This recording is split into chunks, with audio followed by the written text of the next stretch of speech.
Hello, and welcome to the first episode of the Mindful Voices podcast. Here, we'll be talking about stories of healing, resiliency, and self discovery. We're not just here to share stories, but to honor them. I'm your host, Charles DeLeon. I'm a mental health therapist, trauma informed trainer, and just an overall student of the human spirit. This podcast is a space for real conversations, the kind that get underneath the surface, whether we are unpacking trauma or celebrating transformations, or even exploring that quiet courage it takes just to keep going. Mindful Voices is here to remind you you are not alone and that your story matters. And today, I'm especially honored to introduce my very first guest.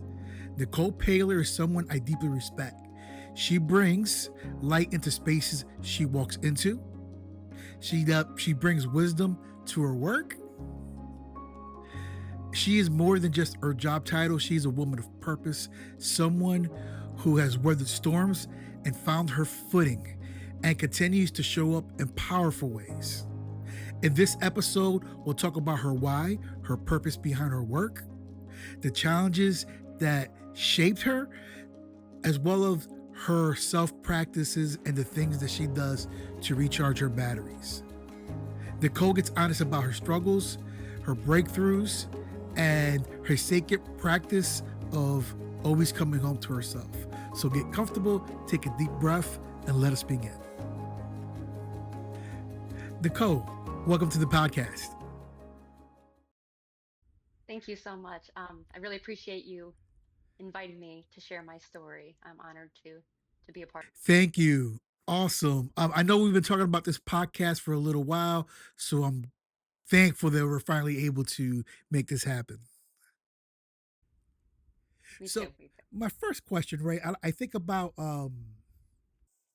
Nicole. Let's start with the heartbeat of your journey.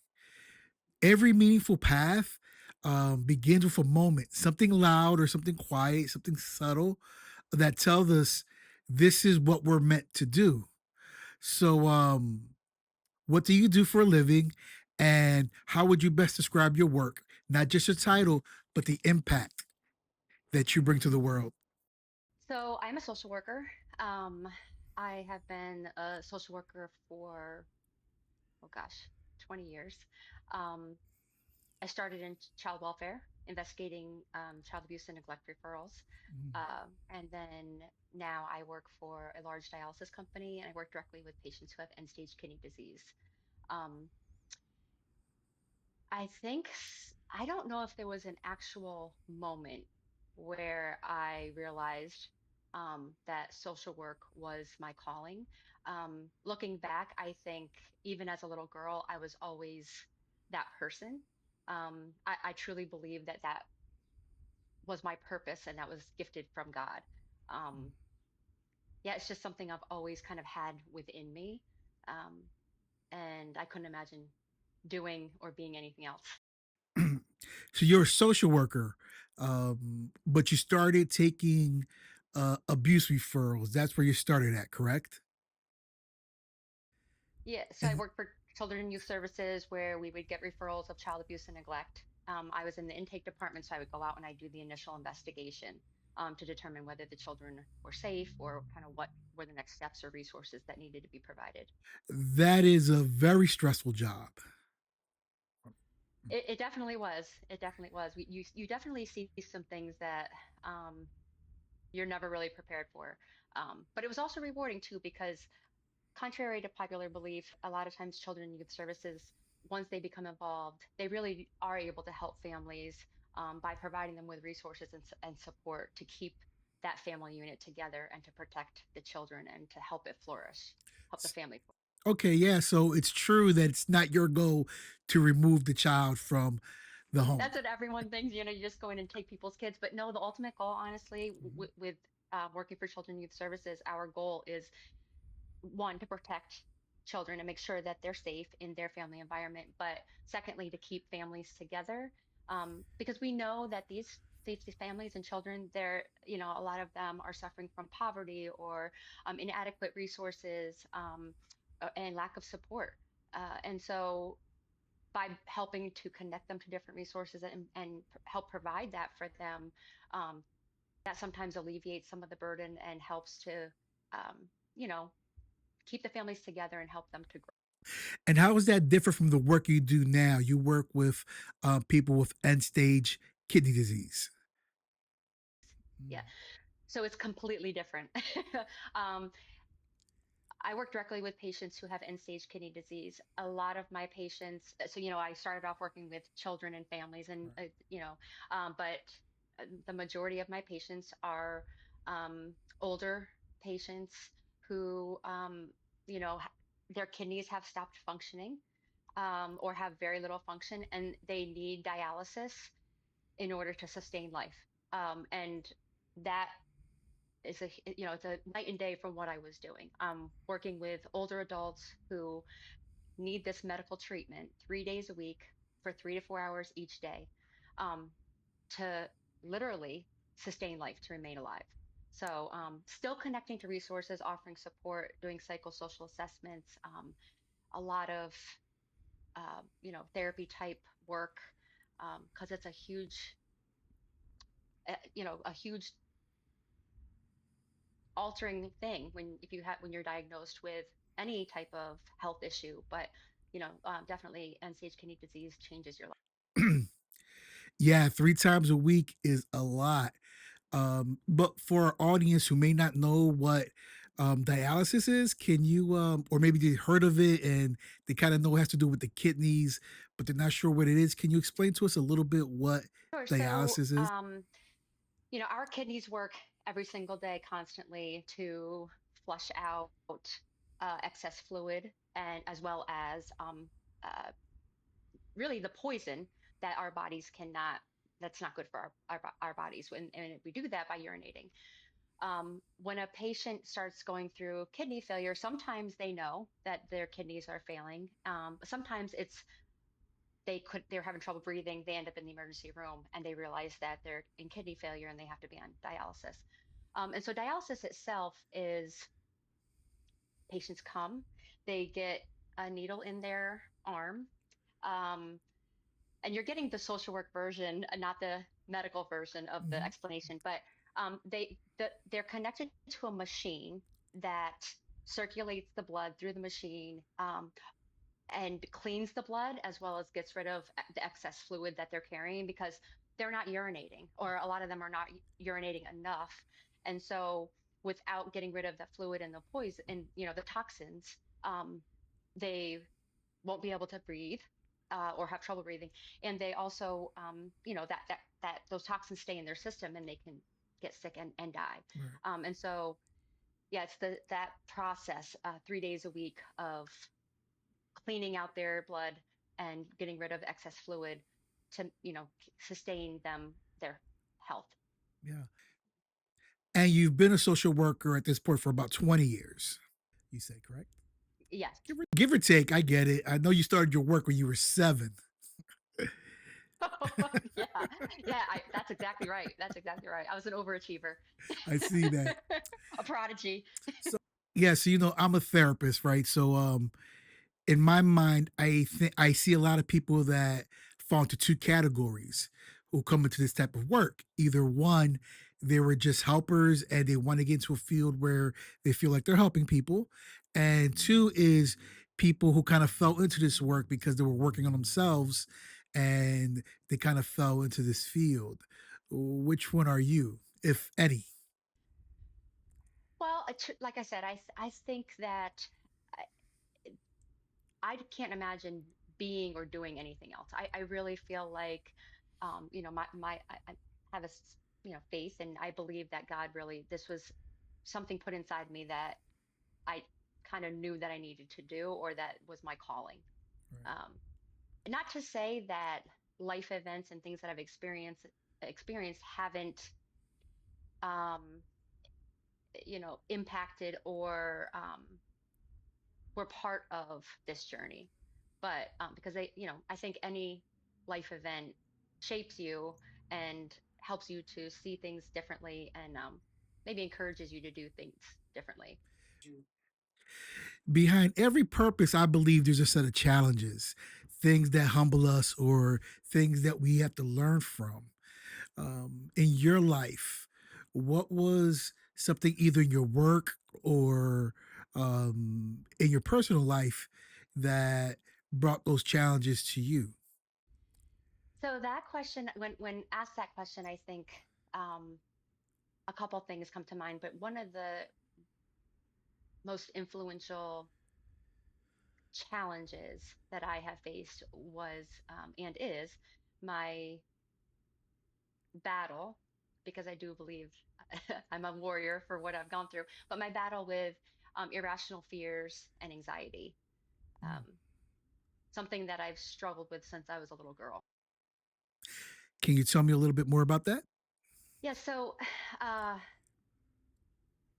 I've done a lot of counseling myself. I've been in a lot of counseling, and through that work, I've realized that actually, I think the catalyst for my anxiety was when I was 6 years old. My grandparents, my mom's parents, died in a horrific automobile accident. Um, I'm sorry to hear and that. I thank you. Uh, and although I was young, I was 6, watching my parents navigate through that and watching them grieve, I can remember seeing my mom just sobbing, and she tried to hide it from us. But she was sobbing and just so distraught for so long, rightfully so after losing both of her parents at the same time, right? But I remember thinking as that little girl, like, oh, oh, this is forever. Like grandma and grandpa aren't coming back. This is death, and mom and dad can't fix this.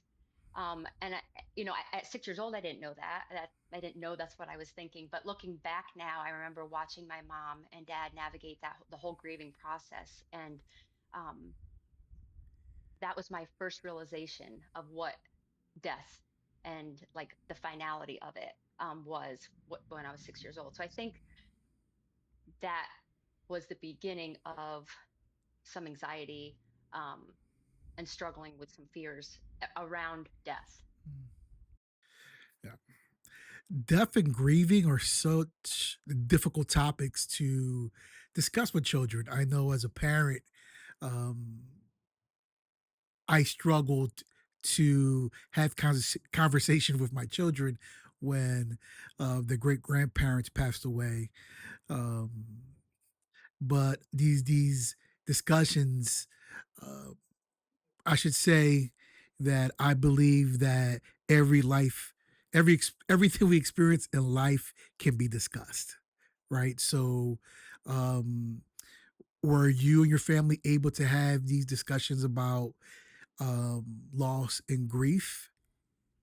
I no, we did talk about it, and my parents were definitely present in that.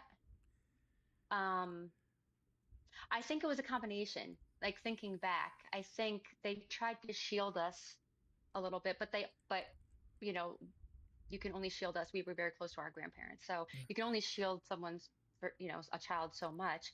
Um, and truthfully, I think it was such an unexpected, tragic thing that my parents were grieving at the same time. Um, and obviously they were younger and kind of just didn't, this is the first time they've ever had experienced something like that too. And so I think, um, they did the best they can with what they could do. of course. It wasn't like a hush hush thing or we can't talk about grandma and grandpa. We still talk about them all the time to this day, especially on holidays and things like that. We're very open about communicating about that. Um, but yeah, I think we were all just grieving, Yeah, and it was just a unter un, uncharted waters, I guess, right. of trying to, how to manage that. As far as your anxiety, when did you realize that was an issue for you? Well, I remember being like later elementary school and middle school, having these uneasy feelings Um, and I didn't share them with anybody really. I didn't know what they were, and I didn't know how to process them. I remember at times I would try to just think about, like, I remember sitting in class the one day, and it was a Friday, and I was going to one of my girlfriend's house that weekend for the, to spend time with her. And again, I'm in middle school, and I remember having those feelings of anxiety, not being able again to put a name to it, but my way of coping with that would be to think about, oh, well, you're going to be okay because you're going to go to your girlfriend's house. In other words, like, look, I'm looking forward to something good, and try to just sort of ignore those feelings and just think of something that makes me happy. Mm. Like that was kind of my coping strategy at that time.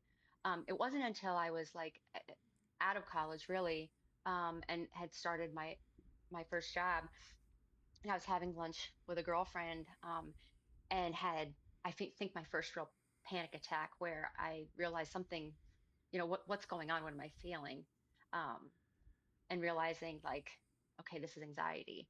um, but to be honest, I think I've had anxiety forever, Yeah. truthfully, as long as I can remember. It just changed a little bit what it looked like, and more so, I guess, what I knew it to be as I got older and could, be able, as I was able to look at it and say, okay, this is what it is. Yeah. Yeah. I can relate somewhat. I think that I want to I don't think at the time I would have called it anxiety. I would have called it fear. I believe that it was normal to be scared to go to school. I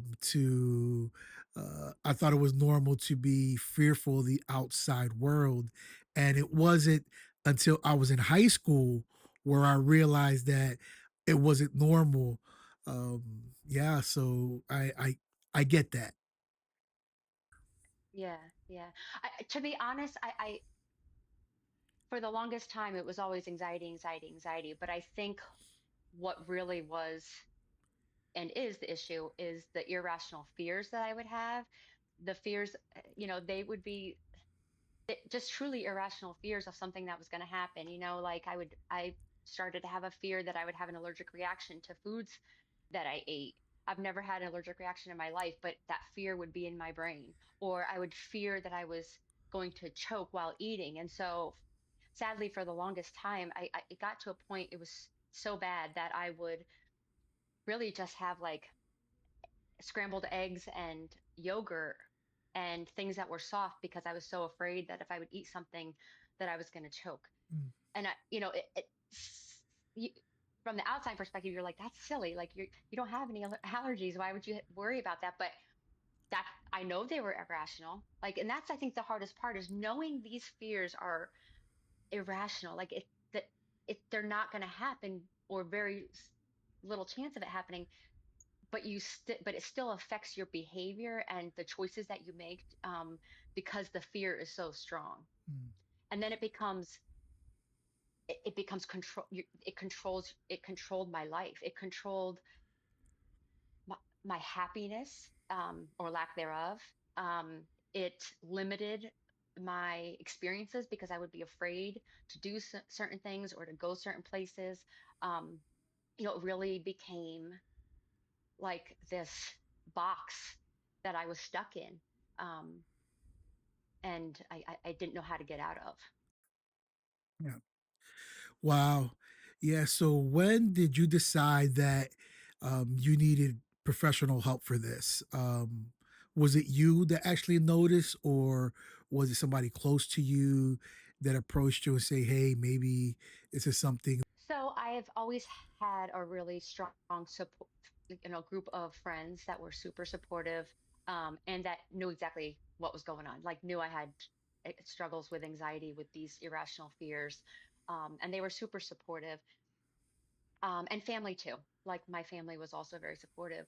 Um, so I mentioned that I, have strong faith, and I think part of the journey was trying to reconcile, like, if I trust God, but if I really trust God, then why am I allowing this fear to control me? why am I feeling these things? Like I shouldn't be feeling these things if I really have faith. And so I struggled with that so much.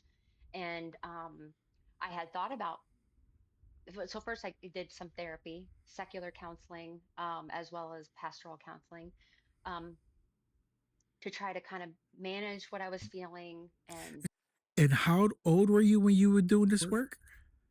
so this was, I would say 10 years ago. Okay. Yeah.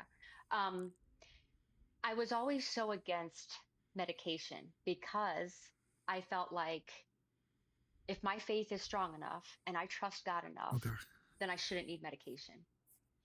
And so I fought medication. And so so many times I have a friend who, one of my best friends is a nurse, and she would be like, "Are you sure you don't want to try medication?" And a lot of my friends would ask me, again, being supportive, but just like they seeing me suffer and trying to help me through it. I will tell you though that there was a distinct turning point. I was celebrating my 40th birthday, which was 5 years ago. Um, and my girlfriends and I were in Mexico, and we were having breakfast on the beach. Beautiful, you know, beach was there, the ocean, all of that, delicious food. And I'm sitting there with my girlfriends, and I just am having all these irrational fears, all of this anxiety. What if I eat something here in a different country that I have allergic reaction to? I won't be able to communicate if they have to take me to the hospital. What if I choke on something and no one's here to help me? Like, instead of enjoying the celebration of life, I'm so focused on what if I die? And I was sitting at the table with my girlfriends, and my friend who's the nurse said, "Nick, are you okay?" And I just started crying, and I said, "I'm done. I'm done. I can't do this anymore. When I get back to the US, I'm going to take the medication." Because I had already went and got the medication, and it was in my home, and I didn't take it because I was trying to still fight through these demons Right. without the medication. Can I explore that with you a little bit? So was it that you felt that if you took the medication, you weren't enough to overcome it? Or was it that if you would take the medication, that you were saying that your faith wasn't strong enough?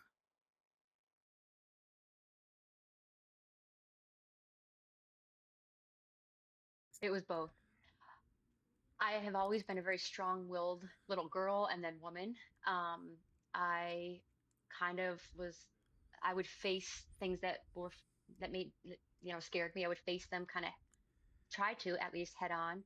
Um, and so I believed that I could do this on my, and I'll say this too. The anxiety wasn't just I was constantly anxious, right? It comes and it goes. It's an ebb and flow type thing. So there were times that I would not feel a lot of anxiety for weeks or even a month or two, and then it would come back full force. And so, um, there was some of that, me feeling like, Nick, you're strong enough to do this on your own. But also the other part of that was, if your faith is so strong and you're trusting God, then you shouldn't need medication. God, your faith, obviously there's something lacking in your faith, because you're praying about this and you're asking God to help you with this, but it's still there. So what are you're not trusting God enough. Right. Um, and when I went to pastoral counseling, I literally had thankfully I went to a great pastor who said, take your meds, take the meds. God isn't upset with, like, if you had high blood pressure, would you try to pray yourself out of high blood pressure or diabetes? And I was like, and to me, working with patients who have a history of high blood pressure and diabetes, who I absolutely know need their medication, that I was like, that's just ridiculous, right? But that same thought about the anxiety, Yeah. um, I didn't register that as ridiculous because I thought, well, I'm just not trusting God enough. Right. And if I can just say one more thing about this, and I know some people don't believe the same way that I do, and I totally respect that. But I also, looking back,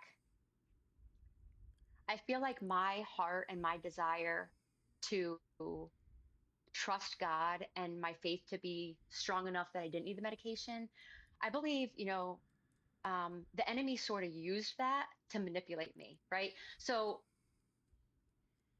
I feel like he almost knew that me not taking the my heart being postured in such a way that I want to be able to trust God holistically and not need the medication. I feel like he used that to um, roadblock me from taking the medication because once I decided to take the medication, there was a level of, it was for like the first time in years, for the first time in years, I was able to take a breath and be like, okay, I'm okay. Um, and I after that moment, I was like, okay, I became closer to God than I had ever felt in the years that I was struggling with anxiety, Right. if that makes sense. So I feel like, in my effort to please God, I didn't take the medication. And in reality, after taking it, I was able to stop focusing on all of these irrational fears, and it turned to trust and peace and joy, regardless of outside circumstances. Yeah. Um, yeah. Yeah. Yeah. Thank you for that. I think this is a conversation that we need to have. I think that being a Latino and a male, I was kind of brought up or raised to pray my pain away. And I think that's what held me back for a long time in accepting therapy, even though I am a therapist, To get my and own accepting therapy. medication. And even now, today, I still struggle sometimes with the idea that I have to continue to take medication. Actually, if I'm being honest, a few years ago, I decided that I didn't want to take medication anymore because I felt that I've done the work. I've invested so much time. I journal. I'm connected. I'm grounded, and I didn't believe that I needed the medication, and I stopped. And I struggled. I became depressed. I become overly emotional, and I needed to get back on the medication. And at this point, I've just accepted that I will be on SS, SSRIs for the rest of my life, and I'm okay with it right now. You know? Oh, I'm sorry. I didn't mean to No, no, go cut ahead. you off. Go ahead. I will say, I took my first uh, pill when I got back from vacation, and it was in November, and I have not missed one day in that 5 years. And I will tell you that is because I know that it does the taking the medicine alters my brain, or gives me something that my brain doesn't naturally produce, or something it's not naturally able to do on its own. And there's no praying that away, there's no wishing that away, there's no like willpower that's gonna eliminate that. Um, and the medication truly, along with therapy, a- and continuing to pray and continue to pour into my faith and into God, um, it has given me my life back, truly. um, I I can't speak high, I can't speak highly enough about it because for 20 years I said, I'm not taking this medication, I'm stronger than this, my faith is stronger than this, and I try to will myself into being okay. And the anxiety and the irrational fears became so much, um, such a heavy burden for me, that it did. I will tell you, I would never act on this ever. However, I remember saying to my boyfriend at the time, I see how people can hurt themselves or commit suicide. Not that I was ever to the point that that's what something that I was going to do, but the depression, because of the anxiety and not being able to get out of that, it just was so strong that that things that used to make me happy and that I used to enjoy, things that I would look forward to, life, just simply living, nothing could take away that cloud and that heavy burden of just so unbelievably sad and Mm. empty. Um, and after starting the medication, continuing to focus on my faith, continuing some therapy, um, it, I am more whole now than I have ever been. And and that is for me why I never missed one pill, because I know that 20 years of me struggling with it, I exhausted all avenues, all alternative options. Yeah. And this is what gives me my life back. This is what gives me that peace that and to me, there's no greater gift than internal peace. Mm. Regardless of the circumstances around you, when you have peace inside, even though there are awful things happening or crazy things happening, having that internal peace, that's it. It's irreplaceable. Yeah, yeah.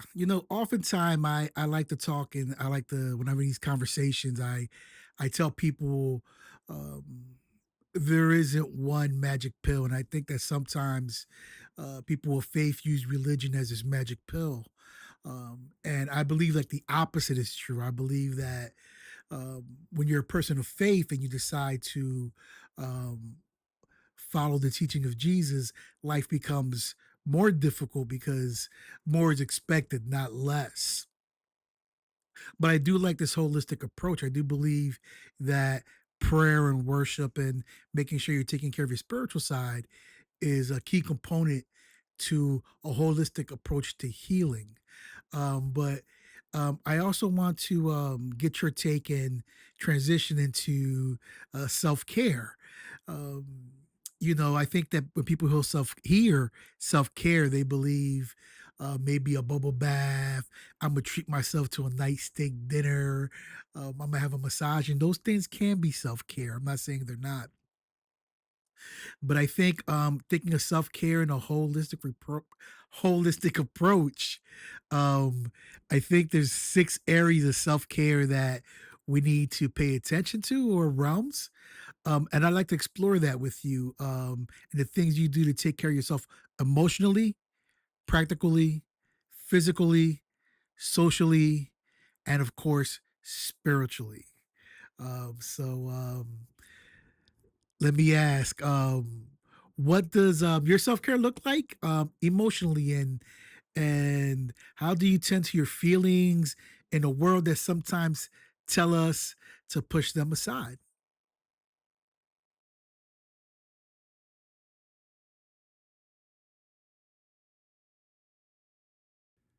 Emotional self care. So that is, if I'm being really honest, that's something that I struggle with. I'm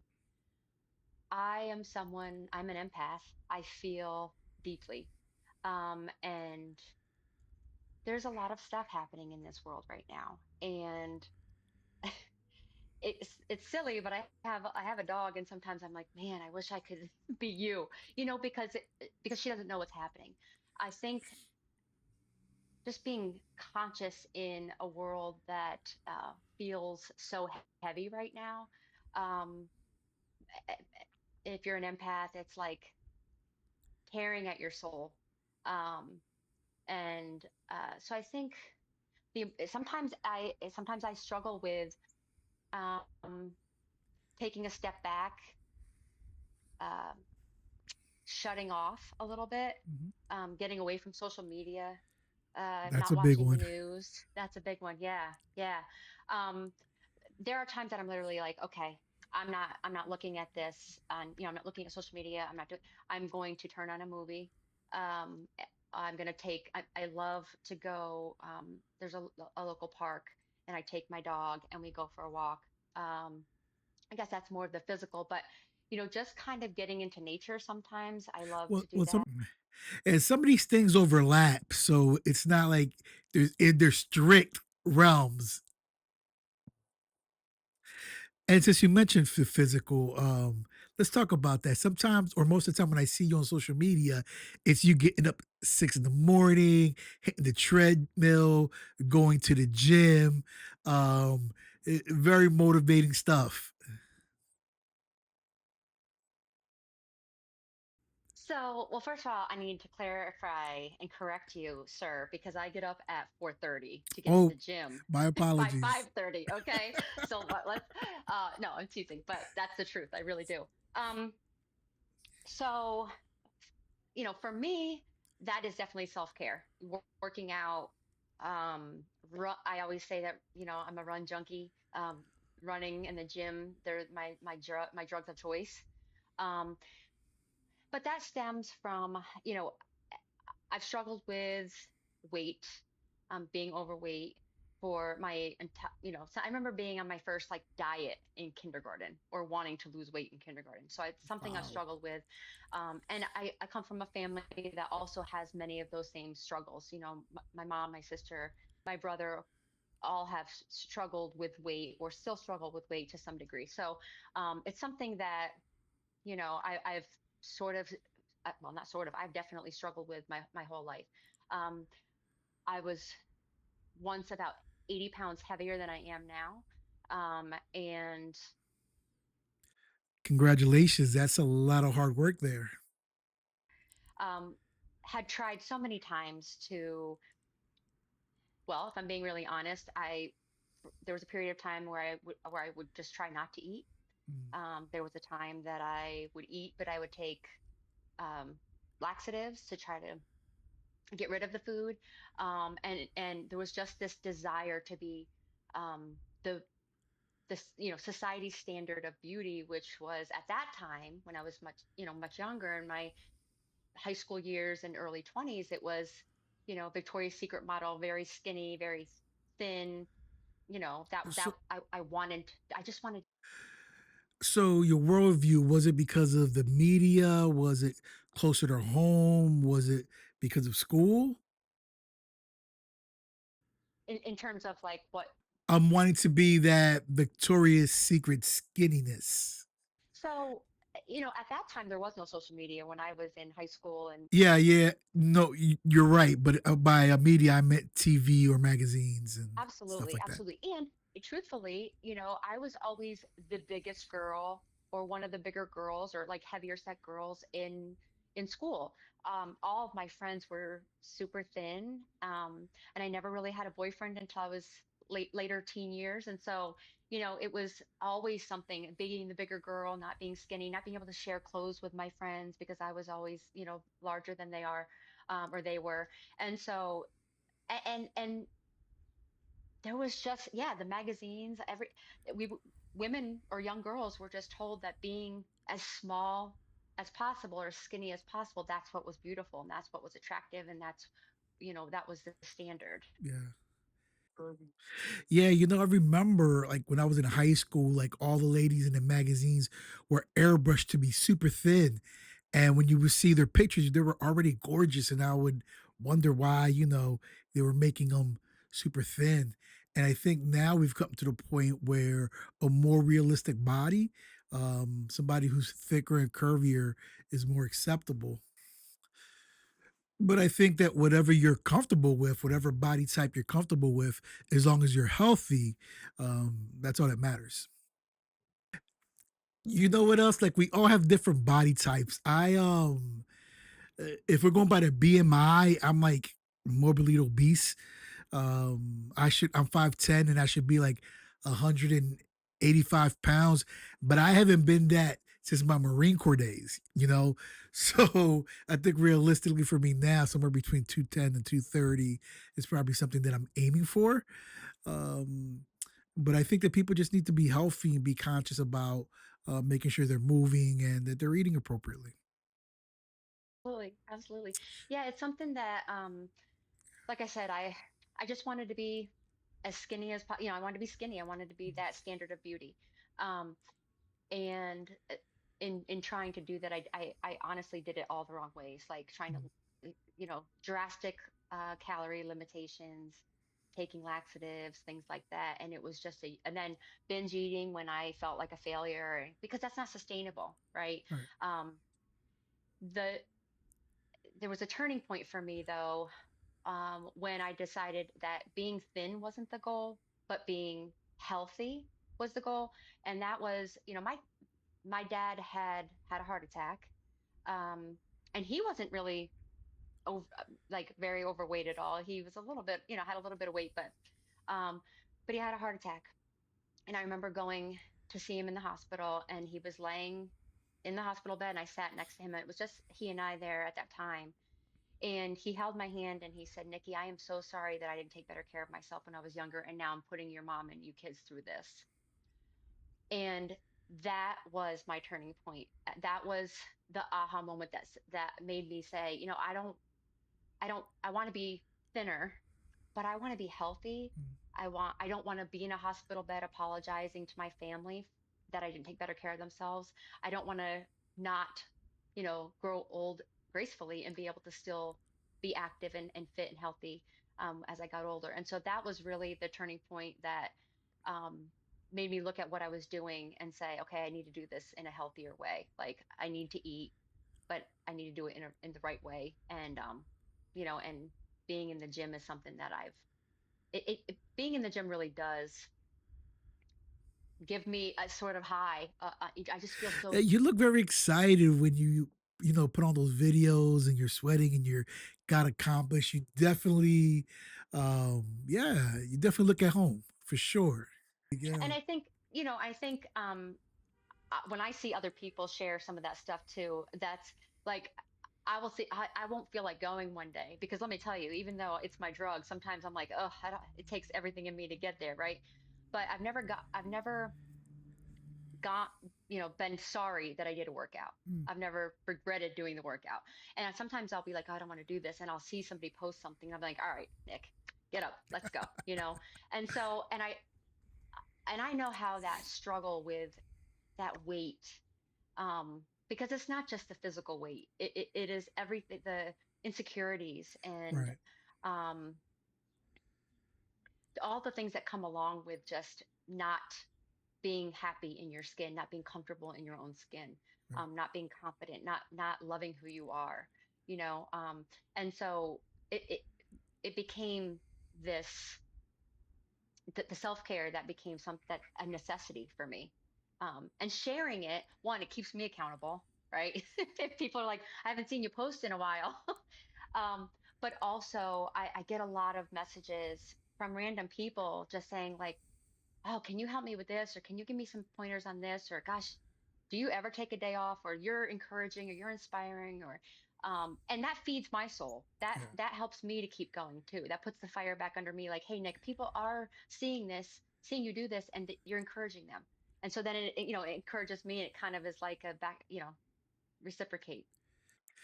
I know when I see your videos, I'm like, I know I should be hitting the gym. I know it. Well, my intention is never to make people feel like guilty that they didn't do what but No, no. That's me putting that on there. That's me. That's me, not you, not you. But an area of self care that I want to get into that I think is often overlooked is our social circle. I believe that the most important thing in life is relationships. I think when we get to the end of our life, the things that we will think about is, was I a good son? Was I a good father? Was I a good husband, partner? Um, I think those are the things that we think about. Um, so we don't think about money and we don't think about our successes. We think about people, So who are some of the people you do life with? And what are the things that you guys like to do to kind of recharge your batteries?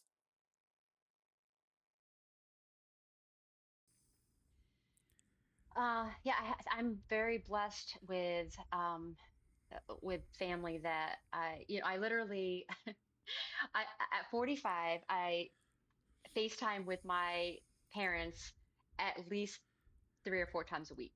Um, That's beautiful, by the way. If I may, um, my I lost my mother in 2018, and today's actually her birthday. So when I'm done with this podcast, I'm actually gonna go uh, visit her. But I just want to say that I think it's beautiful that you're still able to talk to and look forward to speaking to your parents a few times a week.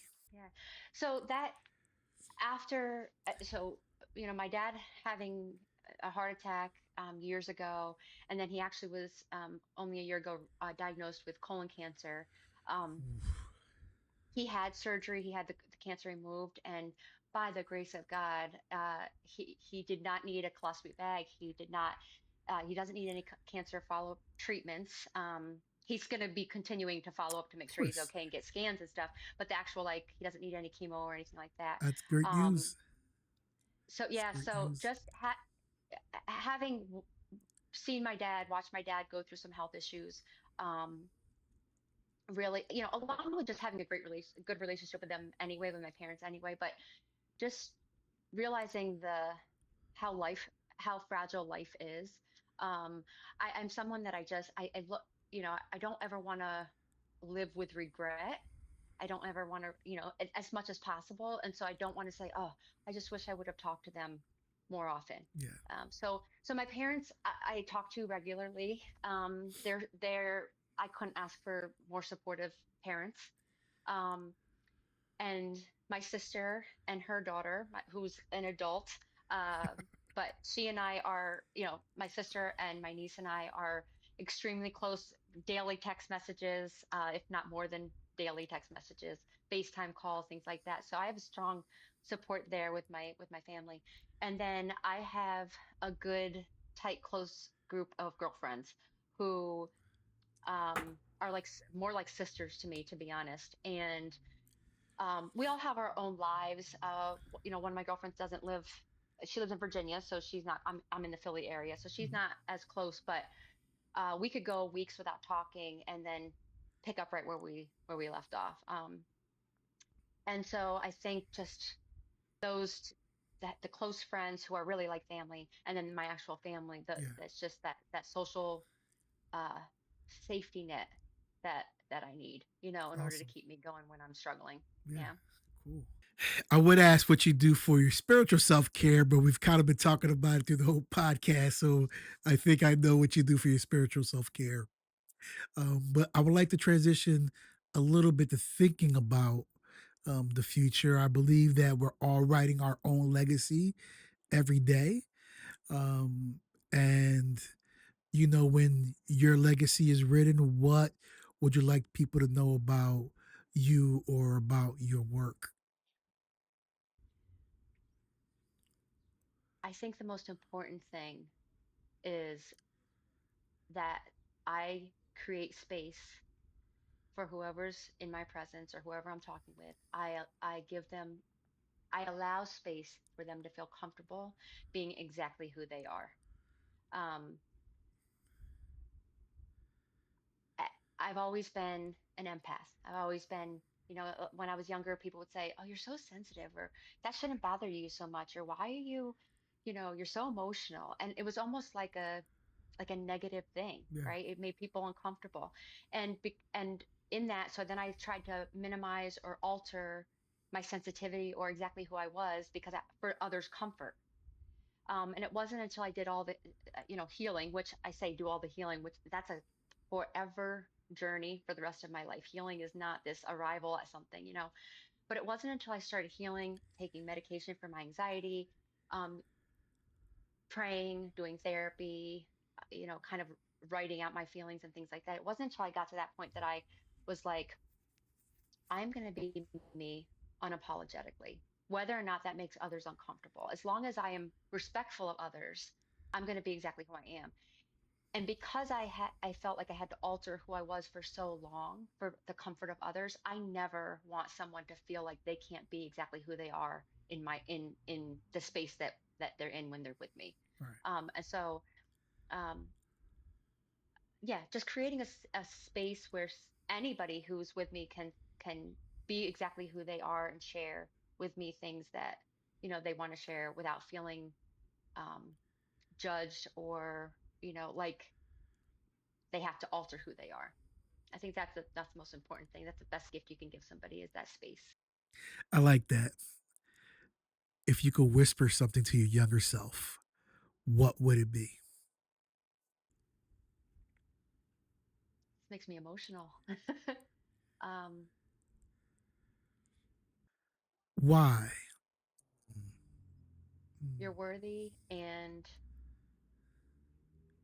you're a warrior, Yes. and you're going to be okay because it's going to be okay. Like, yeah, you're worthy and you're a warrior. I think those are the things. Um, and God's got you. Like, I think those are the three things that I would tell her. Okay. Okay. Exactly. And just be who you are, Nick. Like, be who you are, because people are going to like you or they're not going to like you, or it really doesn't matter. At the end of the day, you're the only one that has to live with yourself for the rest of your life. And so the piece I would say this too. When people are like, well, this is just who I am, I think that's a cop out. I really do. I think owning who you are unapologetically is super important. But I also think the opposite side of that coin, which is the balance, is we have to be able to really take an honest look at ourselves and say, you know what, like there's been times that I'm like, Nick, this isn't who are you right now? Where's this anger coming from? Mm.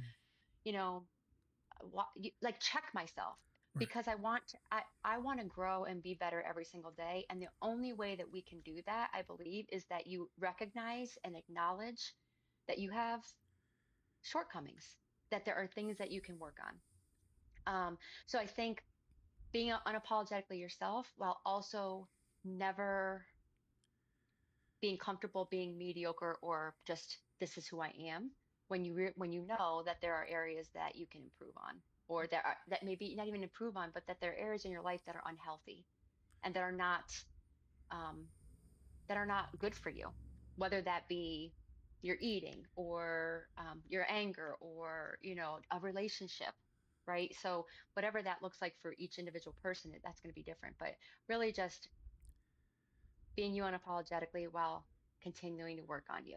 Yeah. I think that's super important. Those two things together. So, one last question. What is a dream that you haven't said out loud, but you still hope to bring to life? Ooh, um, sometimes when I'm asked this, I feel like the old Nikki comes back of like, you're not worthy, you're not good enough, and all these things. I'm just preaching all this stuff, right? And then I kind of retreat into that old person. No, but that's yeah, no, no, but that's life, right? I think that that's the difference between healing and not being healed. The old Nikki would have felt in the pattern of falling into a black hole and into his depression and not knowing how to get out, right? But now you have the tools to keep moving forward, and that is healing and recovery. And to speak to that, and then I'll answer your question. One of my favorite quotes, I guess, is sometimes the fear won't go away, so you'll just have to do it afraid. Yes, yes, yes. That Love is that. Love that. that is, because allowing fear to limit your life, part of you has already dead, right? Yeah, If you are allowing fear to control you. So sometimes the fear won't go away. And with doing something and doing it afraid, that's courage. That's bravery, right? Being brave isn't I'm doing this great act or this big deal thing. If I'm not afraid to jump out of a plane, then there's no courage or bravery needed. right. But if I am petrified to jump out of a plane and I do it anyway because I want to have that experience, that's where courage and bravery comes Yeah. in. So, but to answer your question, um, I would love to do modeling. It's something that I humbly say Okay. this, Okay. but even though I struggled with my weight and I was overweight for a very long time, one of the things that people would say to me all the time is, "Oh, you have such a pretty face. Oh, you're such a pretty face. Have you ever thought about doing any modeling?" People would say that a lot. And when I was a teenager, we had to write a paper in English class, and we could if we our dream job, what our dream job would be. And I wrote a paper about being a model. But at that time, I was very overweight, and it was that whole Victoria's Secret was the model, standard of beauty. And so it was just a pipe dream. Um, But now, you know, the standard has changed. The inclusivity is there, and it's just something that, you know, it won't make or break me no matter what happens. But just being able to pursue it, to say, I have no expectations for this, but I'm just going to try it because I don't want to allow my insecurity about being rejected or my fears of it not, you know, turning into something great. Um, I don't want that to limit my, you know, my push to do it. Um, so yeah, it's something that I would love to do, and I've actually taken some steps um, to maybe start modeling, but that's to be determined, and that's just a conversation for a later time. Okay. Um, but yeah, so um, you know, I just saying like, hey, I don't know if anything's going to come up this. And the beauty of it is, I'm a social worker. I will never stop being a social worker. I love what I do. You know, it is the gift that I've been given to be a gift to other people. Um, so whatever, you know, I look at it like I have nothing to lose. What's there to lose? Rejection, or, you know, not being a famous model. I'm not looking for that. It's just, I guess for me, if you're asking what my dream is, like, hey, let me just try this, and I can Yeah. always say I did it. Yeah. Yeah. No, absolutely. Yeah. Nicole, thank you so much for coming on the podcast. I appreciate it. You're my very first guest. Well, I am honored, truly. I thank you again. This has been so much fun, and I appreciate you, you know, reaching out and asking me to share my journey with others. And I hope, my true hope from all of this is that someone hears some of this and says, "Hey, I can relate to that," and I give somebody some encouragement or inspiration that, you know, there's always hope, and keep pushing, never give up. Thank you for that. And with that, I am Charles De Leon. This is Mindful Voices, and I'll be seeing you later.